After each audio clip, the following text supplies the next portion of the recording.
मंचस्थ सभी वरिष्ठ महानुभाव, उपस्थित सभी गणमान्य सांसदगण,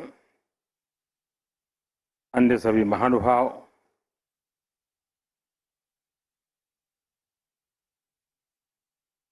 जितना मैं वेंकैया जी को जानता हूं, मुझे नहीं लगता है कि विदाई संभव है।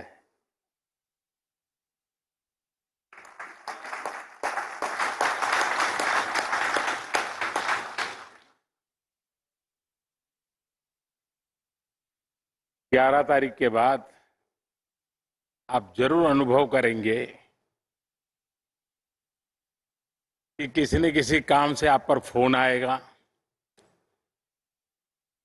आपके विषय में कोई जानकारी मिली होगी, सुख दुख की बात होगी तो तुरंत पूछेंगे। यानी एक प्रकार से वो हर पल सक्रिय रहते हैं, हर पल हर किसी के बीच होते हैं, और ये उनकी बड़ी विशेषता रही है।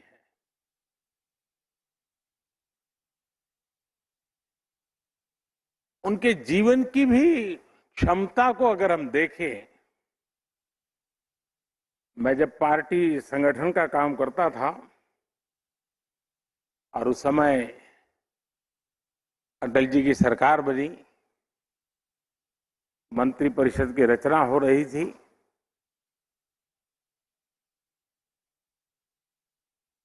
तो मैं संगठन का काम करता था, तो मेरा और वेंकैया जी के बीच संवाद जरा अधिक रहता था। उन्होंने मुझे कहा कि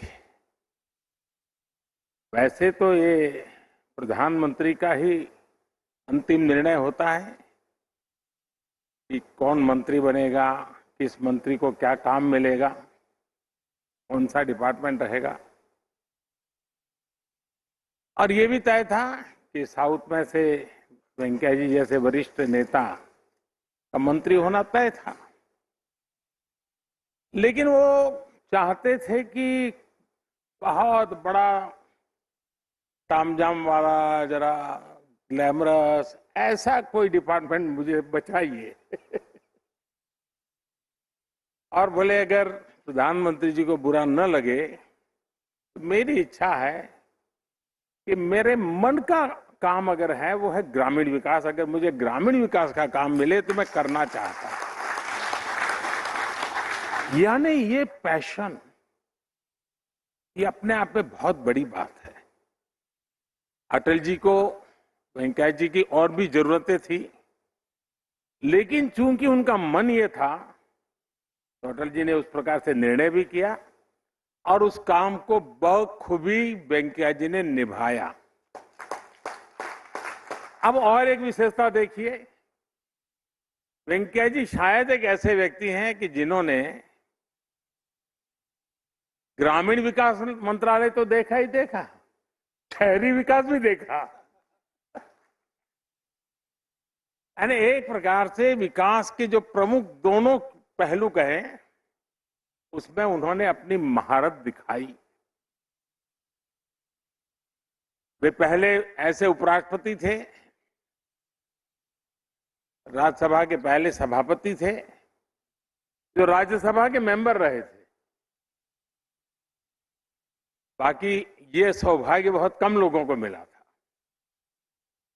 शायद अकेले वेंकैया जी को मिला।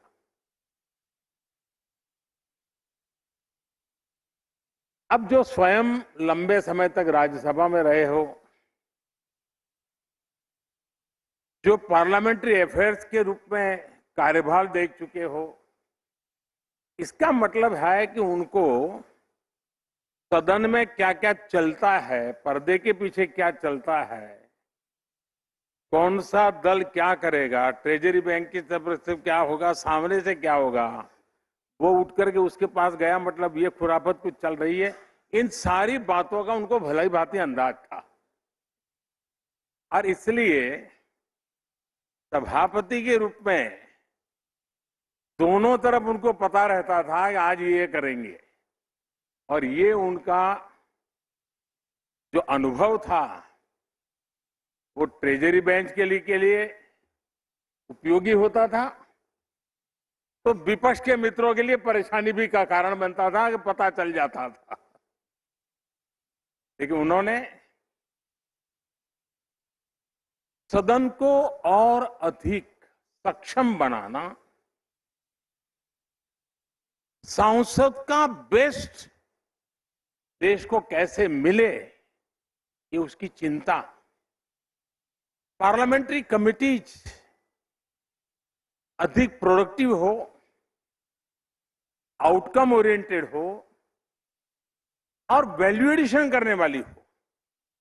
शायद वेंकैया जी पहले ऐसे सभापति रहे होंगे जिन्होंने पार्लियामेंट्री कमिटीज के फंक्शन के संबंध में भी इतनी चिंता की होगी और राजी नाराजी व्यक्त करते हुए उसमें सुधार लाने का एक निरंतर प्रयास किया।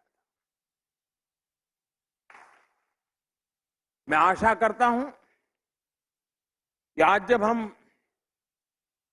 वेंकैया जी के कार्यों की सराहना करते हैं तो साथ साथ हम संकल्प भी करें कि सभापति के रूप में एक सांसद के नाते हम लोगों से उनकी जो अपेक्षाएं रही हैं, उन अपेक्षाओं को परिपूर्ण करके सच्चे अर्थ में उनकी सलाह को हम जीवन में यादगार बनाएंगे तो मैं समझता हूं बहुत बड़ी सेवा होगी। वेंकैया जी समय का सर्वाधिक उपयोग कैसे हो उनके व्यक्तिगत जीवन में बहुत यात्रा करना, स्थान स्थान पर खुद जाना, उनके पिछले 5 दशक की जिंदगी रही है। लेकिन जब कोरोना काल आया, हम लोग मजाक में एक बार बैठे थे तो बातें चल रही थी। मैंने कहा इस कोरोना के कारण और ये लॉकडाउन के कारण सबसे ज्यादा मुसीबत किसको आएगी? मैंने अपने साथियों को पूछा था। सब लोगों को लगा कि मोदी जी ये क्या पूछ रहे हैं। मैंने कहा कल्पना कीजिए सबसे ज्यादा तकलीफ किसको आएगी? तो कोई जवाब मिला नहीं। मैंने कहा कि इस परिस्थिति की सबसे ज्यादा मुसीबत अगर किसी को आएगी तो वेंकैया नायडू को आएगी, क्योंकि वो इतने दौड़ धूप करने वाले व्यक्ति, उनके लिए एक जगह पे बैठना ये बहुत बड़ा पनिशमेंट का कालखंड था उनके लिए। लेकिन वे इनोवेटिव भी हैं और उसके कारण उन्होंने इस कोरोना कालखंड का एक बड़ा रचनात्मक उपयोग किया। उन्होंने, मैं एक शब्द प्रयोग करना चाहूंगा, वो विद्वान लोगों की नजर में ठीक होगा कि नहीं मैं नहीं जानता हूं, लेकिन वो टेली यात्रा करते थे। और टेली यात्रा उन्होंने क्या किया, सुबह टेलीफोन डायरी लेके बैठते थे और पिछले 50 साल में देश भर में भ्रमण करते करते सार्वजनिक जीवन में, राजनीतिक जीवन में जिन जिन लोगों से उनका संबंध आया है, उसमें जो वरिष्ठ लोग थे, डेली 30, 40, 50 लोगों को फोन करना, उनके हाल पूछना, कोरोना के कारण कोई तकलीफ तो नहीं है इसकी जानकारी प्राप्त करना और हो सके तो मदद करना। उन्होंने समय का इतना सदुपयोग किया था, लेकिन उन दूर सुदूर इलाकों में छोटे छोटे कार्यकर्ताओं को जब उनका टेलीफोन आता था तो वो तो ऊर्जा से भर जाता था। इतना ही नहीं, शायद ही कोई एमपी ऐसा होगा कि जिन्होंने कोरोना काल में वेंकैया जी की तरफ से फोन उनको ना आया हो, उनका खबर न पूछी हो, वैक्सीनेशन की चिंता न की हो। यानी एक प्रकार से परिवार के एक मुखिया की तरह उन्होंने सबको संभालना, सबकी चिंता करने का भी उनका प्रयास रहा। वेंकैया जी की एक विशेषता है, मैं जो कहता हूं ना कि वो कभी हमसे अलग हो ही नहीं सकते। और उसके मैं उदाहरण बताता हूं। एक बार इलेक्शन कैंपेन के लिए वो बिहार गए हुए थे अचानक उनका हेलीकॉप्टर को लैंडिंग करना पड़ा, खेत में उतारना पड़ा। अब वो इलाका भी थोड़ा चिंताजनक था, थोड़े सिक्योरिटी के भी इशू खड़े हो जाए इस प्रकार का था। लेकिन नजदीक के किसान ने आकर के उनकी मदद की, वो मोटरसाइकिल पर उनको नजदीक के पुलिस थाने तक ले गया। अब भारत के सार्वजनिक जीवन के हिसाब से देखें तो वेंकैया जी बहुत बड़े व्यक्ति हैं, लेकिन आज भी उस किसान परिवार से उनका जीवंत नाता है। यानी बिहार के दूर सुदूर ग्रामीण जीवन में एक घटना के समय किसी की मदद मिली, वो मोटरसाइकिल वाला किसान आज भी वेंकैया जी के साथ मेरी बात होती है, लगातार होती है। इस प्रकार का गर्व से बात करें, ये वेंकैया जी की विशेषता है। और इसलिए मैं कहता हूं कि वे हमेशा हमारे बीच एक सक्रिय साथी के रूप में रहेंगे, मार्गदर्शक के रूप में रहेंगे। उनका अनुभव हमारे लिए काम आता रहेगा।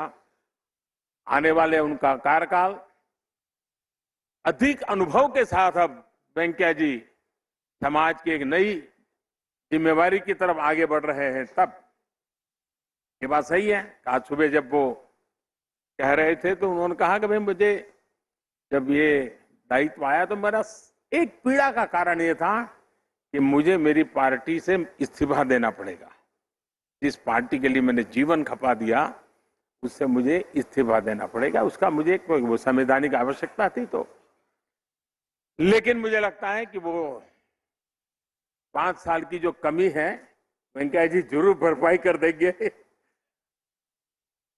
जरूर उन पुराने सारे साथियों को प्रेरित करना, प्रोत्साहित करना, पुरस्कृत करने का उनका काम निरंतर जारी रहेगा।